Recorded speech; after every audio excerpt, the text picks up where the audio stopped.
है हमने प्यार वो पाया जो दुनिया पा नहीं सकती, मगर कैसे कहीं उसको जुबां भी गा नहीं सकती। है हमने प्यार वो पाया जो दुनिया पा नहीं सकती।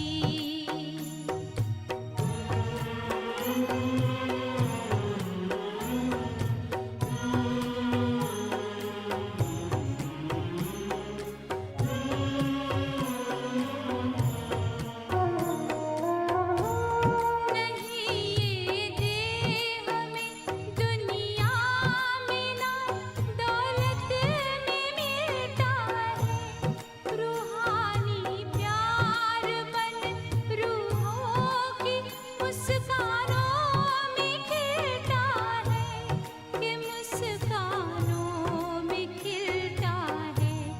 इसकी तुलना किसी से भी कभी की जा नहीं सकती। है हमने प्यार वो पाया जो दुनिया पा नहीं सकती।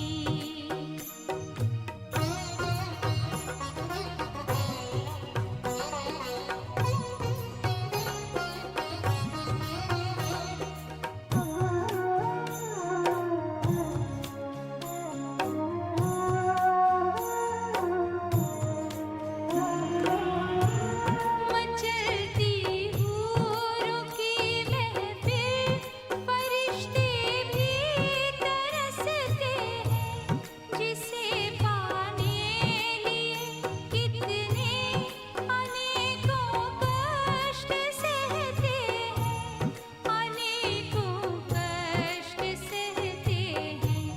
बिना प्रभु के दिए दौलत ये पाई जा नहीं सकती। है हमने प्यार वो पाया जो दुनिया पा नहीं सकती।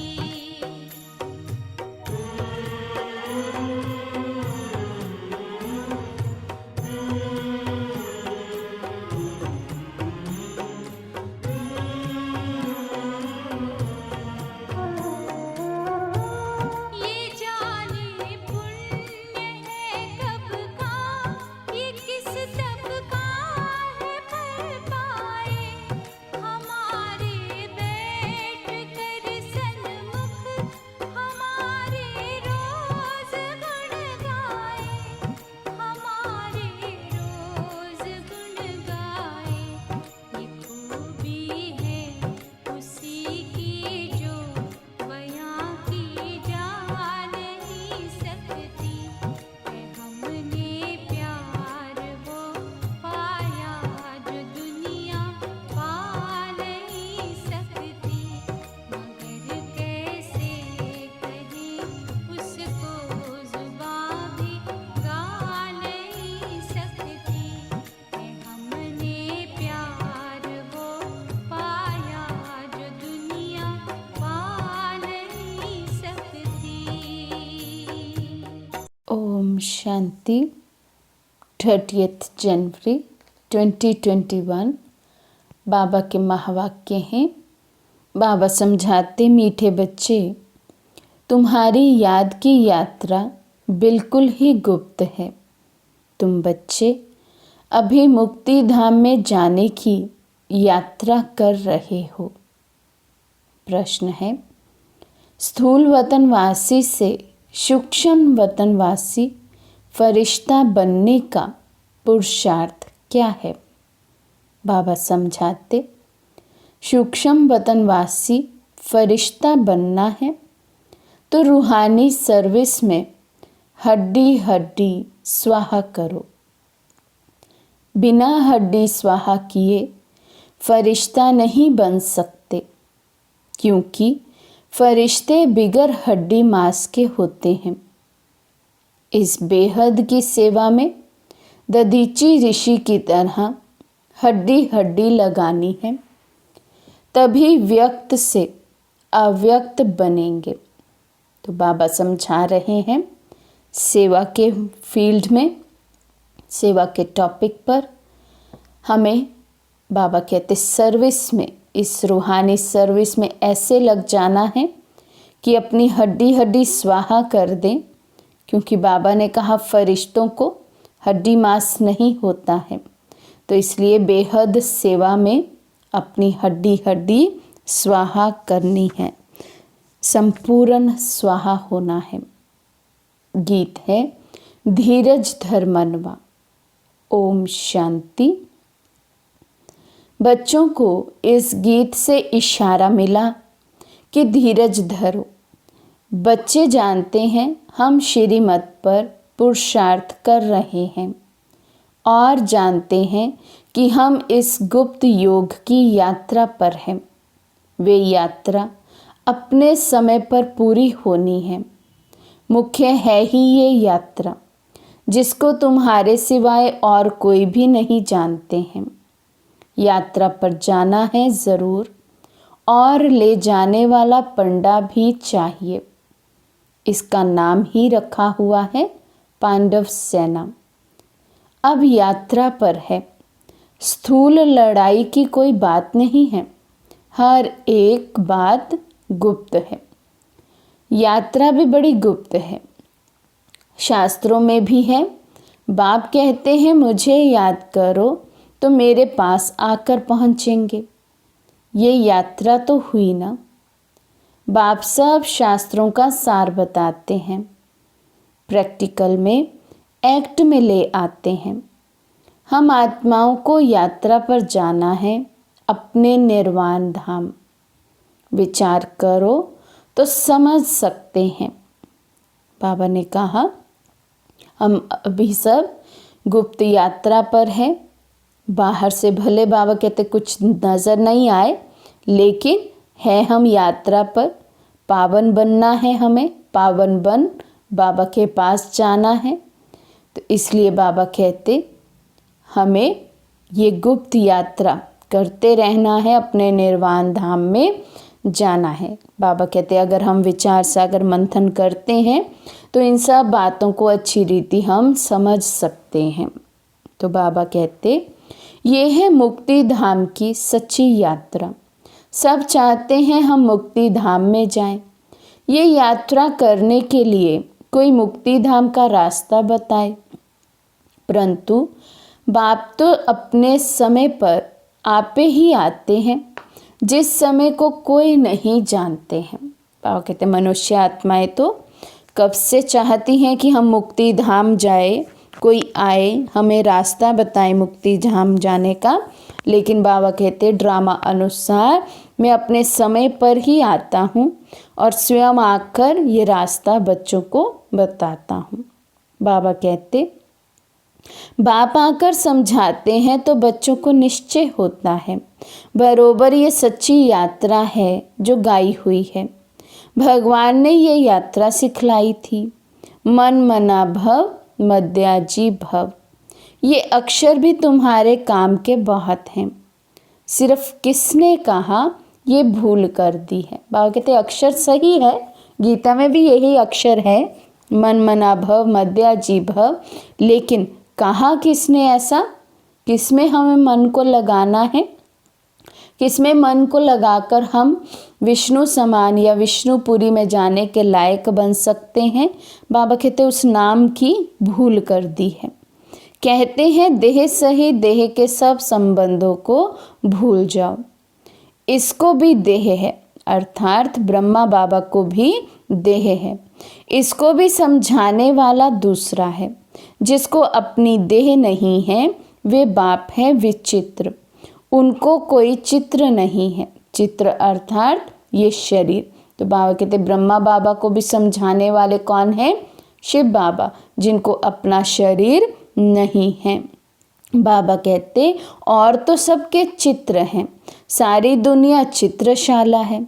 विचित्र और चित्र अर्थात जीव और आत्मा का ये मनुष्य स्वरूप बना है।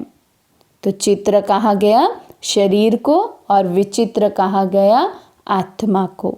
बाबा कहते तो वे बाप है विचित्र।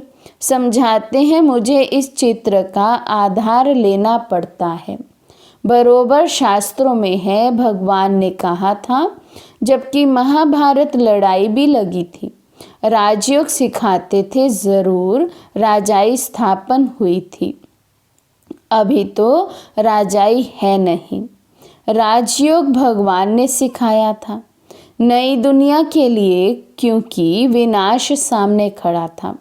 समझाया जाता है ऐसा हुआ था जबकि स्वर्ग की स्थापना हुई थी। वे लक्ष्मी नारायण का राज्य स्थापन हुआ था। अभी तुम्हारी बुद्धि में है सतयुग था, अभी कलयुग है। फिर बाप वही बातें समझाते हैं। ऐसा तो कोई कह ना सके कि मैं परम धाम से आया हूँ तुमको वापस ले जाने। परमपिता परमात्मा ही कह सकते हैं ब्रह्मा द्वारा, और किसी के द्वारा भी कह नहीं सकते। सूक्ष्म वतन में है ही ब्रह्मा विष्णु शंकर। ब्रह्मा के लिए भी समझाया है कि वे है अव्यक्त ब्रह्मा और ये है व्यक्त। तुम अभी फरिश्ता बनते हो।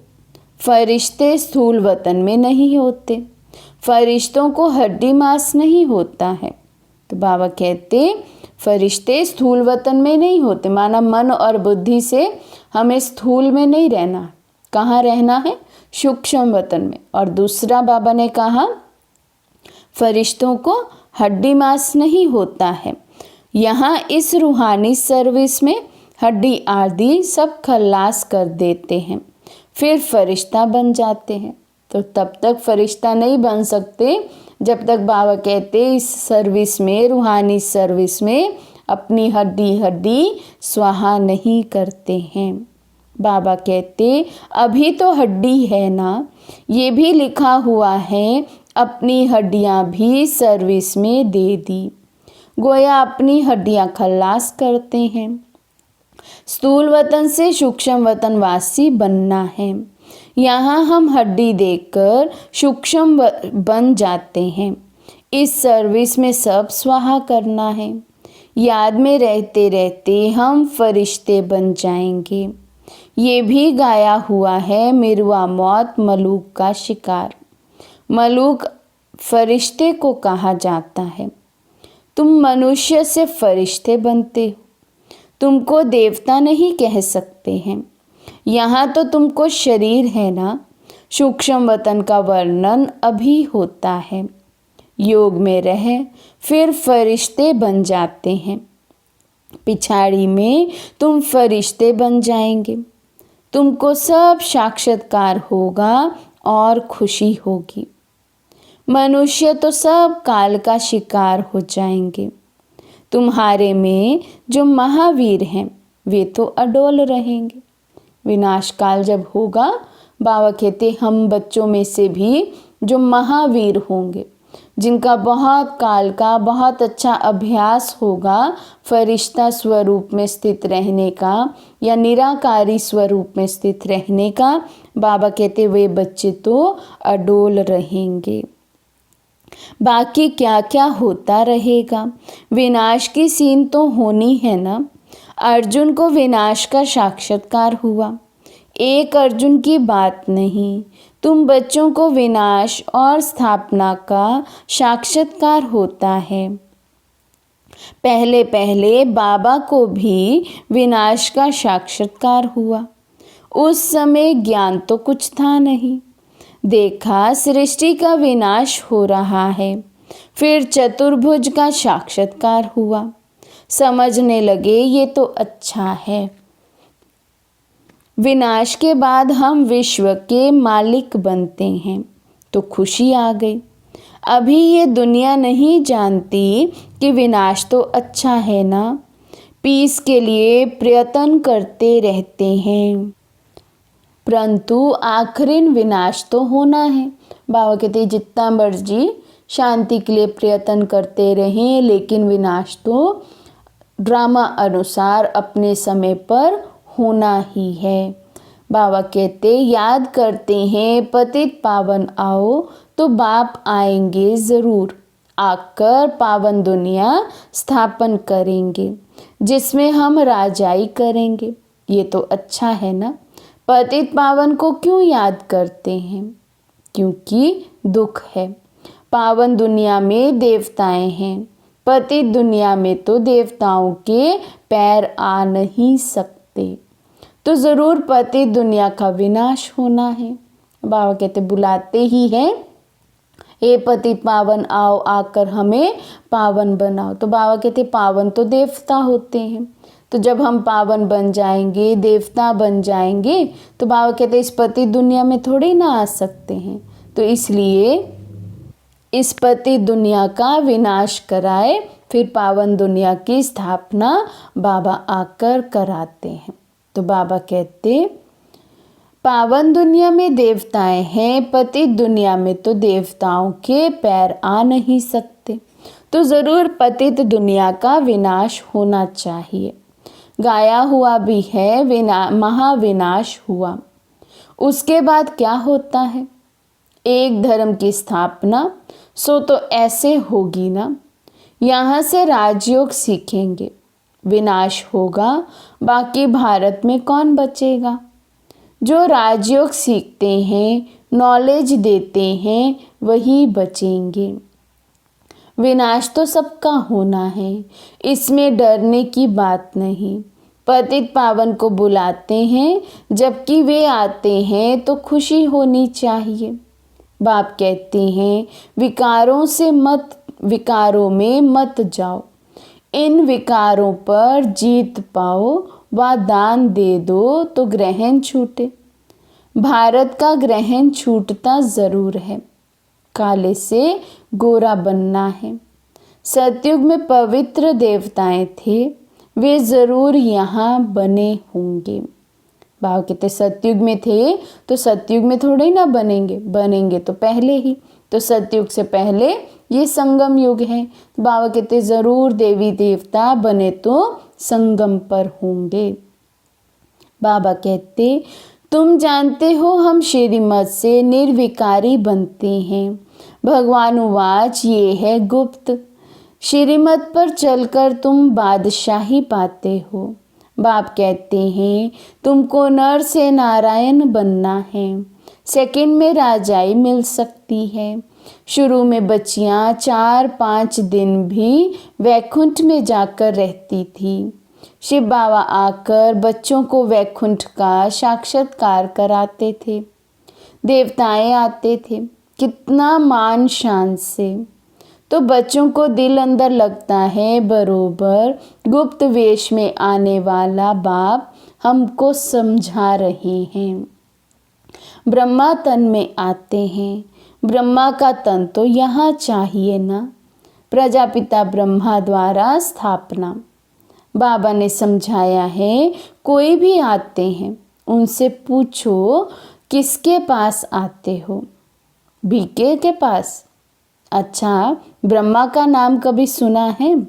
प्रजापिता तो है ना, हम सब उनके आकर बने हैं, ज़रूर आगे भी बने थे। ब्रह्मा द्वारा स्थापना तो साथ में ब्राह्मण भी चाहिए। बाप ब्रह्मा द्वारा किसको समझाते हैं? शूद्रों को तो नहीं समझाएंगे। तो बाबा कहते समझने के लिए भी ब्राह्मण बनना पड़े, अर्थात ब्रह्मा के तन में आए शिव बाबा को पहचानना पड़े। तो ब्रह्मा द्वारा जब शिव बाबा आकर हमें एडॉप्ट करते, ब्राह्मण बनाते, तब तो हमें ज्ञान समझाते हैं, नहीं तो बाबा कहते शूद्रों को थोड़ी समझाऊंगा। ये है ब्रह्मा मुख वंशावली ब्राह्मण। शिव बाबा ने ब्रह्मा द्वारा हमको अपना बनाया है। ब्रह्मा कुमार कुमारियाँ कितने ढेर हैं, कितने सेंटर्स हैं, सब में ब्रह्मा कुमारियाँ पढ़ाती हैं। यहाँ हमको दादे का वर्षा मिलता है। भगवान उवाच तुमको राजयोग सिखाता हूँ। वे निराकार होने के कारण इनके शरीर का आधार लेकर हमको नॉलेज सुनाते हैं। प्रजापिता के तो सब बच्चे होंगे ना। हम हैं प्रजापिता ब्रह्मा कुमार कुमारियाँ, शिव बाबा है दादा। उन्होंने एडॉप्ट किया है। तुम जानते हो हम दादे से पढ़ रहे हैं ब्रह्मा द्वारा। ये लक्ष्मी नारायण दोनों स्वर्ग के मालिक हैं ना। भगवान तो एक ऊंचते ऊंच निराकार ही है। बच्चों को धारणा बड़ी अच्छी होनी चाहिए। बाबा कहते ज्ञान तो सुना समझा भी, लेकिन धारणा भी बहुत अच्छी होनी चाहिए। पहले पहले समझाओ, 2 बाप हैं भक्ति मार्ग में। स्वर्ग में है एक बाप, पारलौकिक बाप द्वारा बादशाही मिल गई, फिर याद क्यों करेंगे। क्या समझाना है। भक्ति मार्ग में 2 बाप हैं, एक लौकिक एक पारलौकिक। सतयुग में केवल एक बाप है लौकिक, वहाँ भगवान को पारलौकिक बाप को याद ही नहीं करते हैं। बाबा कहते दुख है ही नहीं जो याद करना पड़े। गाते हैं दुख हरता सुख करता। वे अभी की बात है, जो पास्ट हो जाता है उसका गायन होता है। महिमा है एक की, वे एक बाप ही आकर पतितों को पावन बनाते हैं। मनुष्य थोड़े ही समझते हैं, वे तो पास्ट की कथा बैठ लिखते हैं। तुम अभी समझते हो बरोबर बाप ने राजयोग सिखाया, जिससे बादशाही मिली, 84 का चक्र लगाया। अभी फिर हम पढ़ रहे हैं, फिर 21 जन्म राज्य करेंगे, ऐसा देवता बनेंगे। ऐसे कल्प पहले बने थे।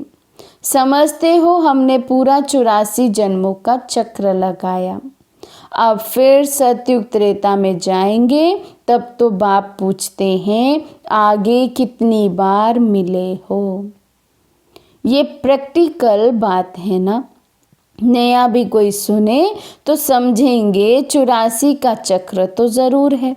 जो पहले वाले होंगे उनका ही चक्र पूरा हुआ होगा। जो पहले पहले आदि में आए हैं, सृष्टि के आदि में, सत्ययुग के आदि में आती हैं। बाबा कहते उन्हीं आत्माओं के 84 जन्म पूरे होते हैं। तो बाबा कहते बुद्धि से काम लेना है। इस मकान में, इस ड्रेस में बाबा हम आपसे अनेक बार मिलते हैं और मिलते रहेंगे।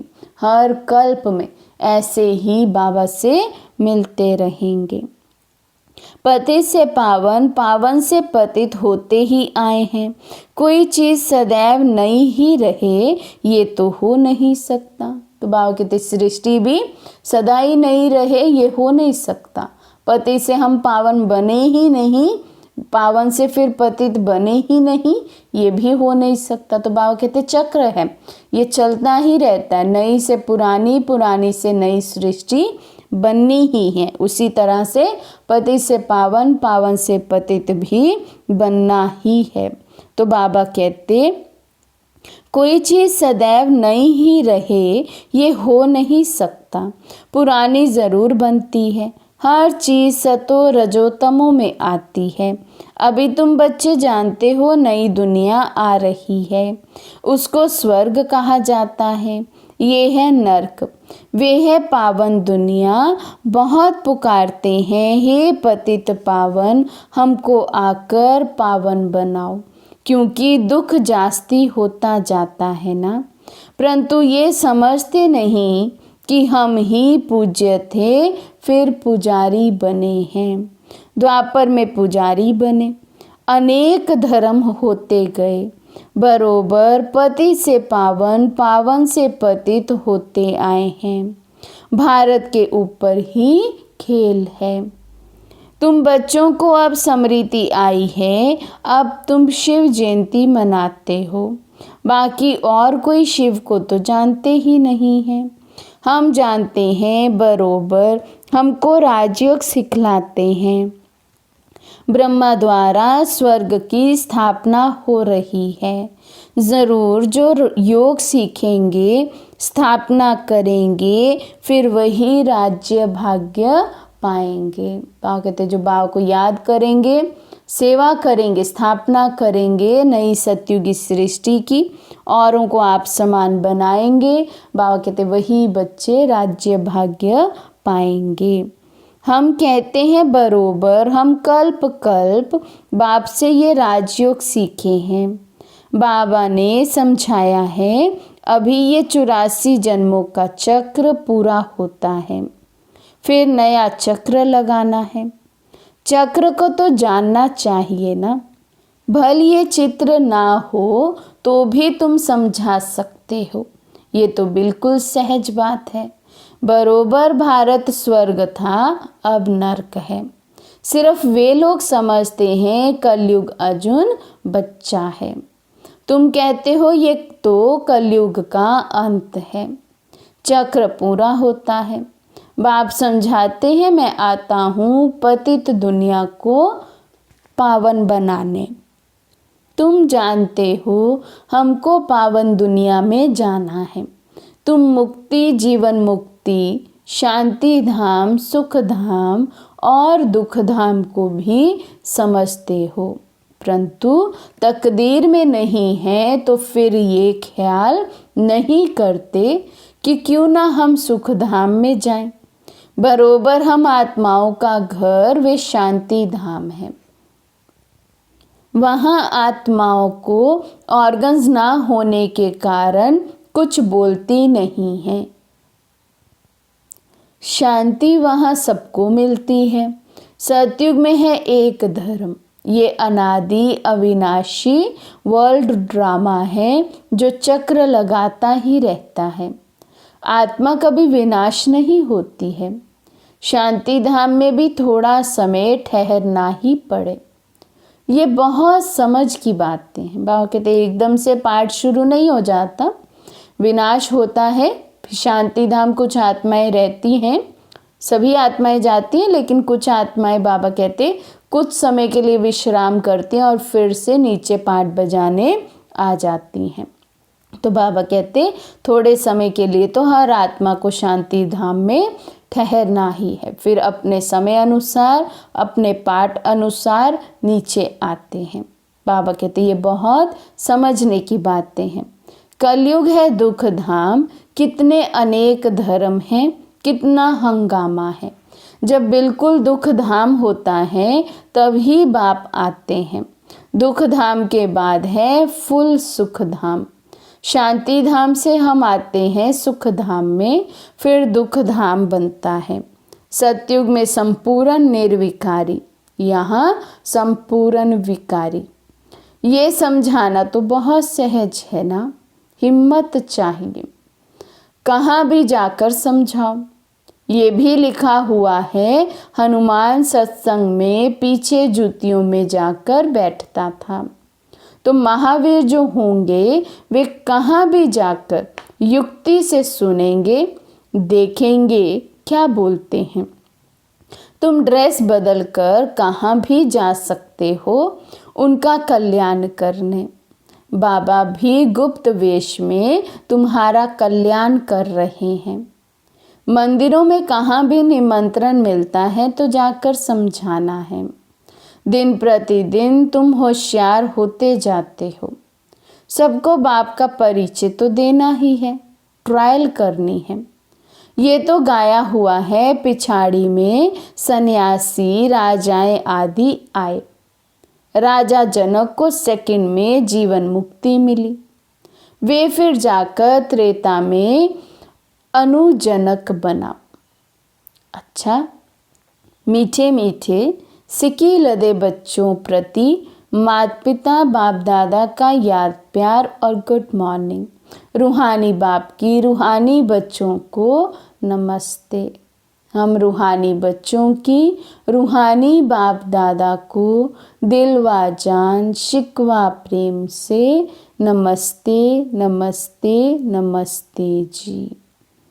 धारणा के लिए मुख्य सार। फर्स्ट पॉइंट है अंतिम विनाश की सीन देखने के लिए अपनी स्थिति महावीर जैसी निर्भय अडोल बनानी है। गुप्त याद की यात्रा में रहना है। सेकंड पॉइंट है, अव्यक्त वतनवासी फरिश्ता बनने के लिए बेहद सेवा में ददीची ऋषि की तरह अपनी हड्डी हड्डी स्वाहा करनी है। आज का वरदान है, एकांत और अंतर्मुखता के अभ्यास द्वारा स्वयं को अनुभवों से संपन्न बनाने वाले माया जीत भव। एकांत और अंतर्मुखता के अभ्यास द्वारा स्वयं को अनुभवों से संपन्न बनाने वाले माया जीत भव। नॉलेजफुल के साथ पावरफुल अर्थात अनुभवी मूर्त बनने के लिए एकांतवासी और अंतर्मुखी बनो।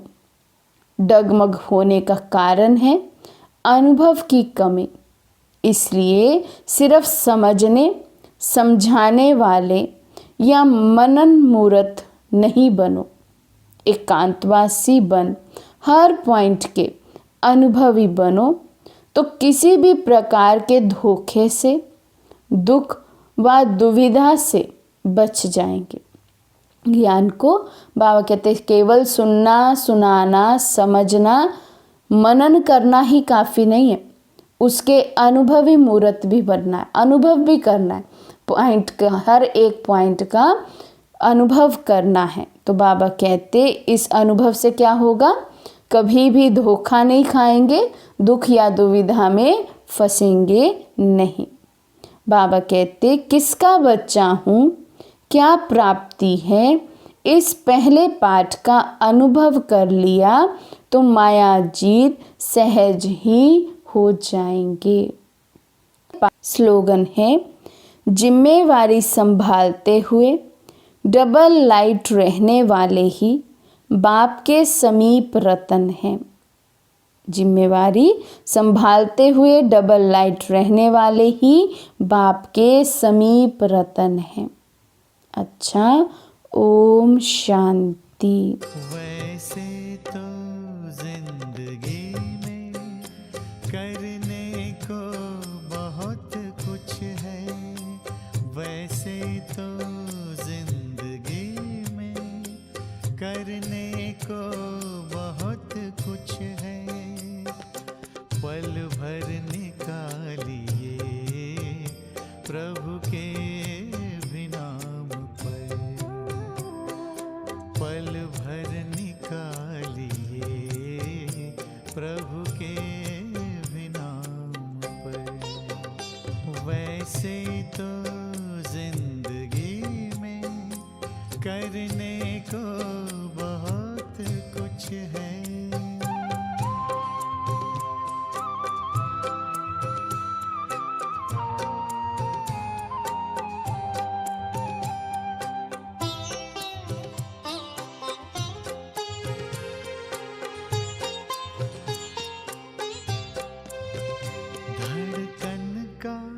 जब तलक है सीने में सिलसिला, धड़कन का जब तलक है सीने में सिलसिला, प्राणों का चल रहा है जब तक ये काफिला, रहबर बनाइए उसे जीवन की शाम तक, पल भर निकालिए प्रभु के भी नाम पर, पल भर निकालिए प्रभु के भी नाम पर। वैसे तो जिंदगी में करने को बहुत कुछ है।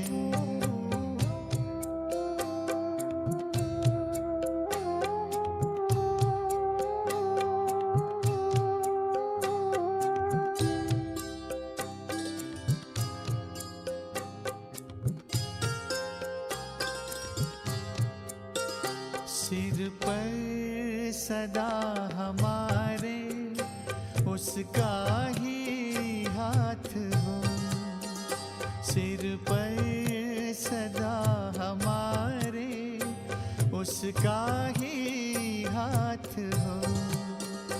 सुख दुख हो रात दिन हो, हर पल ही साथ हो। ऐसा न हो कि याद करें उसको काम पड़े, पल भर निकालिए प्रभु के भी नाम पर, पल भर निकालिए प्रभु के भी नाम पर। वैसे तो जिंदगी में करने को बहुत कुछ है,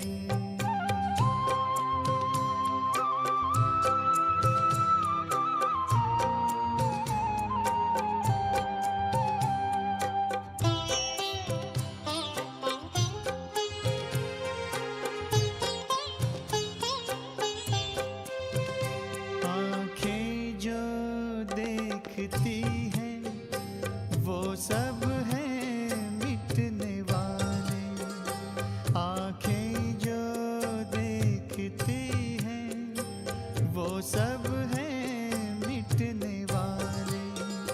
चलना है निज वतन जहाँ के प्रभु हैं रहने वाले, अपनी नजर टिकाइए उस परम धाम पर,